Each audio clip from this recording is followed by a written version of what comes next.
Hiya friends, Prepared Suburbanite back at you. I got a question via a comment in a recent video, and at first I wasn't quite sure if I even wanted to respond to it, but I'm going to do a whole video response to this question. And the question came from Janet Garland 627. So Janet, here's your question. How is your perimeter security? And like I said, at first I didn't want to betray my operational security by getting into a whole lot of detail about perimeter security and what we're doing here and all that. But after thinking about it for a while, the bottom line is there's an awful lot to talk about. So stick around.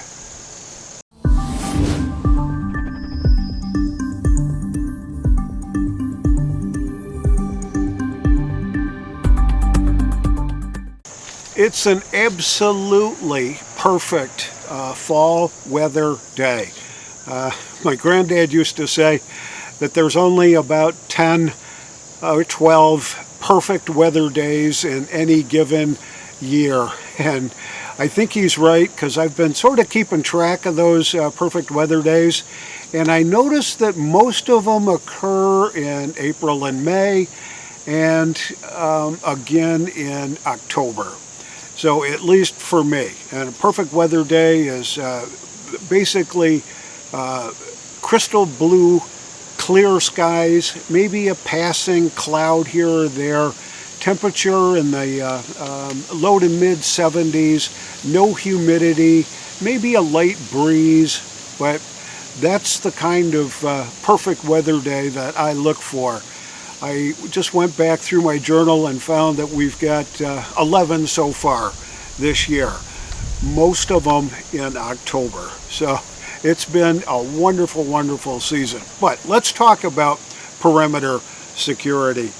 I did some research on this over the last couple of days since this question was posed. And I think it's important to differentiate what it is that you're trying to accomplish.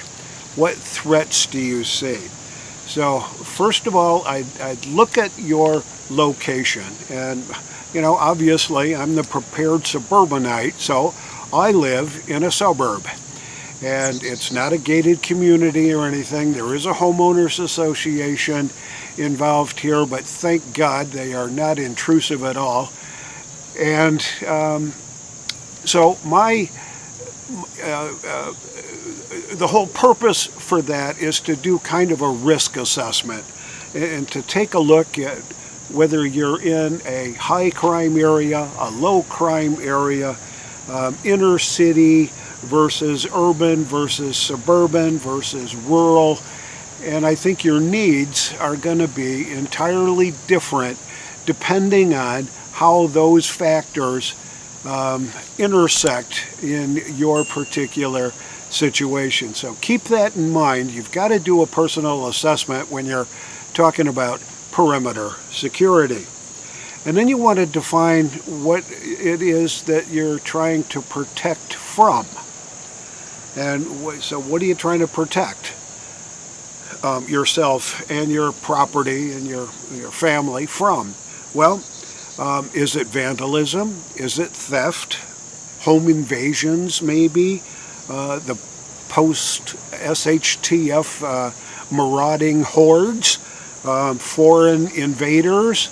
Not quite sure how you want to allocate your priorities here, but you need to make sure that you know what it is that you're trying to protect yourself and your family and your property from. And what it is that you're trying to protect.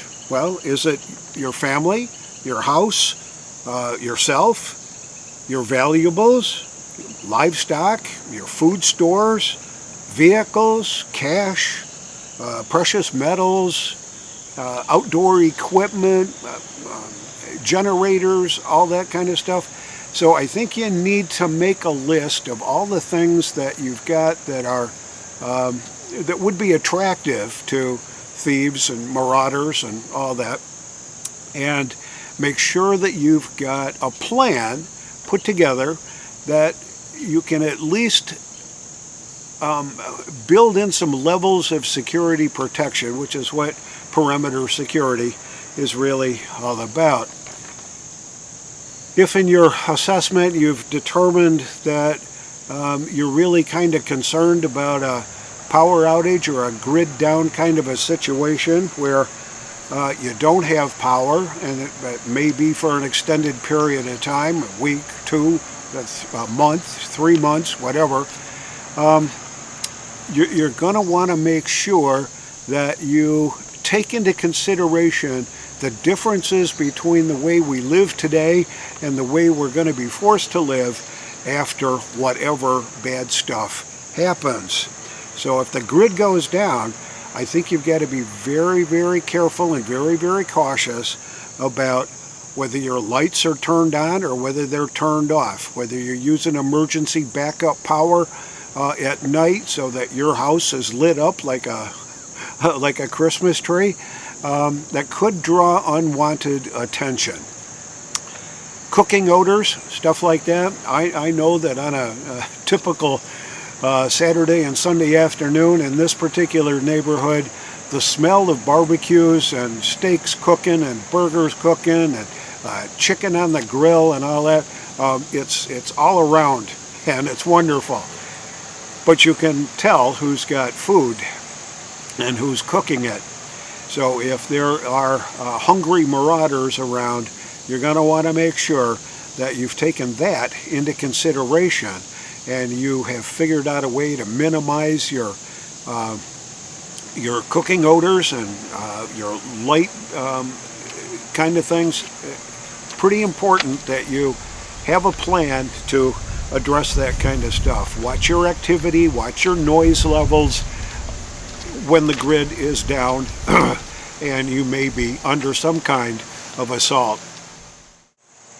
So I did do some research on the internet to find out exactly what folks are calling perimeter security, what the professionals are doing, all that. And there's a pretty good article, I can put a link to it in the comment section below, from United Locksmiths. And it's fairly comprehensive. I think it's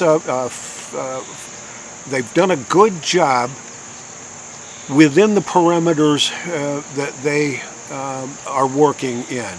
And I can only suspect that they are trying to appeal to urban and suburban households that are concerned about vandalism, theft, things like that around their property. So they list 10 their top 10 things. Locks and padlocks. So if you've got like an outbuilding like we've got here, do you want to keep it padlocked? What kind of padlock do you want to use on that? Is it a combination type? Is it one with a key? All that. I think it's a good consideration. We've got a grade level entrance into a crawl space under half our house, and that's got a padlock on it. Our shed has a padlock on it for storage and stuff like that. That's where I keep the garden equipment and the lawnmower and all that kind of stuff. So padlocks and locks, very good thing to have. Make sure that your regular entrances to your house, your back door, front door, side doors, garage doors and all that, that they are lockable and you've got good sturdy locks in there, and that you've installed the right kind of hardware. And I'd take a real hard look at the hardware that you may be using in there, because it only takes one swift kick to kick in most front doors or back doors or side doors. Anyway, the other number 2 on their list was a wall. Well, you can build a wall around your house, but I told that building a wall on other places might be discriminatory or racist or something like that. So you got to be careful with that. But building a wall around your property, probably a pretty good idea. The cost might be very prohibitive to do a proper wall. I know that we spent millions and millions of dollars on our southern border wall, and I'm not sure if I can afford to do that around this place, but a wall is great. Fencing. Now, your next step below a impenetrable wall would be a fence. It could be an electric fence, chain link, wooden, a natural type fence with ivy or thorns and things like that, concertina, razor wire. You can build all kinds of different fences, have them installed for you. We've got a chain link fence around our garden, but it's there to keep the deer out. It's not really going to be much of a deterrent to any kind of marauder or thief that wants to get into our house, because it's around our garden. So it's you got to balance out what risk you're about to face and what cost you are willing to expend to protect from that risk. Lighting around your property, I think it's sort of important, given a normalcy kind of a circumstance, that having a floodlight with the low voltage lights down your sidewalks and up and down your driveway, things like that. Our neighbor next door has got a beautiful set of motion activated low voltage lights on his driveway, and I don't know if they kick off an alarm in his house or whatever, but in the winter time, in the evening, the UPS truck comes up his driveway. He's right there to meet it because he knows they're coming. So it's a thought that you can invest in that kind of lighting. Motion activated stuff. We've got a motion activated light over our garage, and I trigger it every time I walk by the darn thing, but it does trigger when a deer walks down the driveway. When we get visitors coming in, it'll turn itself on, and it's kind of nice to know that that area is all lit up. I think it's a psychological barrier more than anything. I don't think the light source hurts anybody, but it certainly does expose them, makes them a lot more visible. So lighting, certain considerations for your particular property, I think is there. The other thing that the United Locksmith Group suggested, number 6 on their list, was alerts and notifications. And that kind of takes two aspects here. Monitored security, with some of the paid security outfits that are out there, that when something trips in your house that shouldn't trip, it goes to a switchboard in their main office. They intervene. They call the local law enforcement agency and report that there's suspicious activity on your property. You can do that with your monitored security, and it can cost quite a lot of money to have all the equipment installed and then pay the monthly support fees and all that kind of stuff. So depends on your situation, what it is that you're trying to protect, and how much you're willing to expend protecting those assets. You can get a dog that barks. I guess that's one of the things. And communication, I think that's part of the notification thing.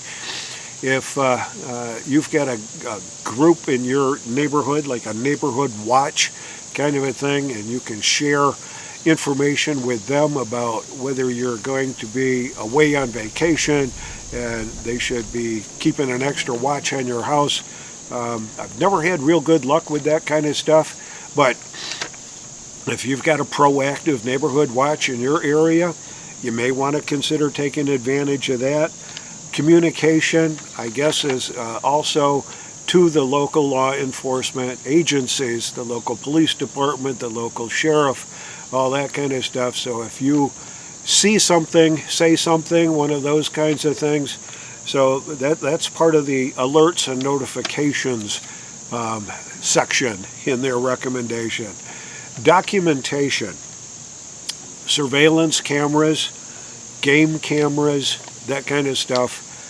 We've invested in sort of a DIY level Wyze camera setup here in our house. We've got a camera over the front entrance, a camera over the back entrance on the deck where I'm sitting right now, and out in the garage that looks over the driveway. And those cameras, when they detect motion, record. We pick it up on our phone and we can see who's knocking on the front door. We can see who's at the back door. We can see who's pulling into the driveway. And that's pretty good. We've got game cameras strategically located in 3 different places around the perimeter of our property. And they're generally there to monitor the local deer population and see what's going on. But I have picked up some unusual activity on the game cameras.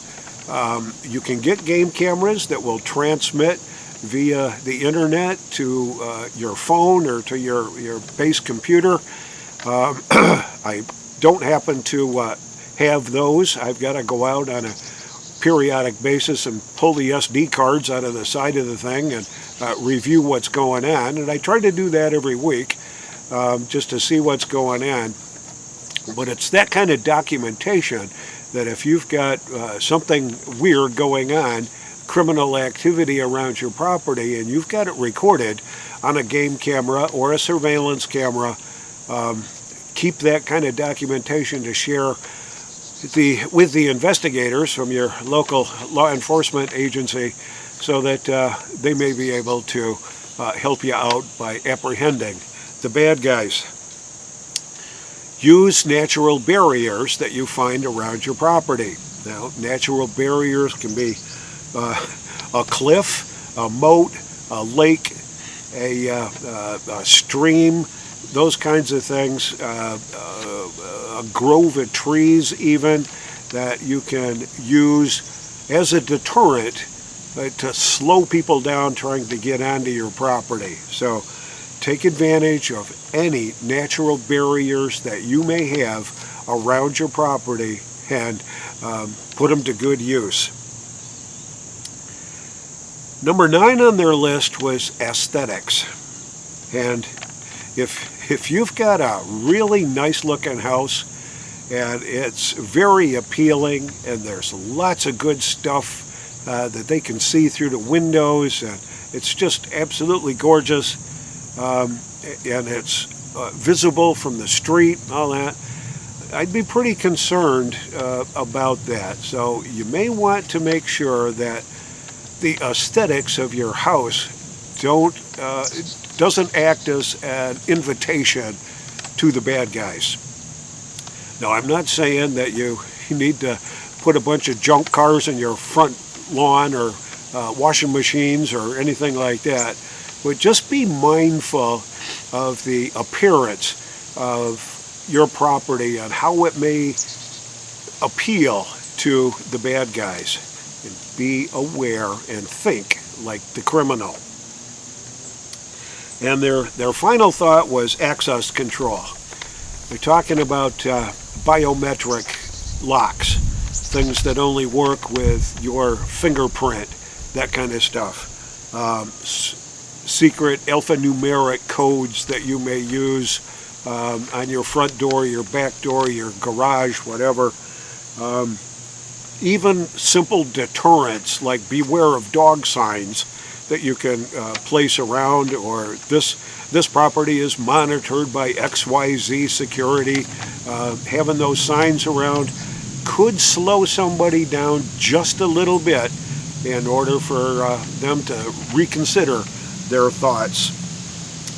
And I guess the biggest deterrent of all would be to make sure that you've got the right kind of self-defense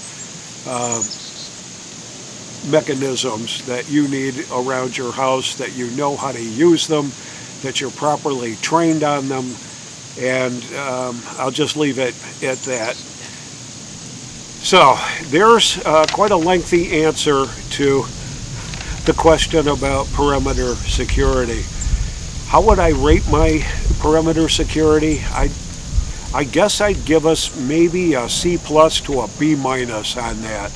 I live in a homeowners association off a side street and down another cul-de-sac before you can get to our house. And I think that pattern of trying to get to my residence here is quite a deterrent all in itself.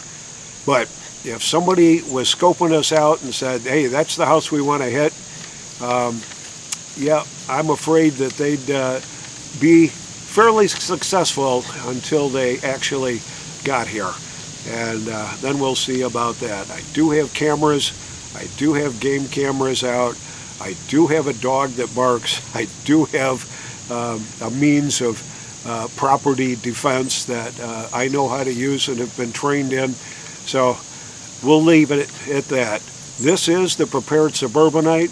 I hope a couple of these suggestions you find helpful, and I'll see you all on the next video.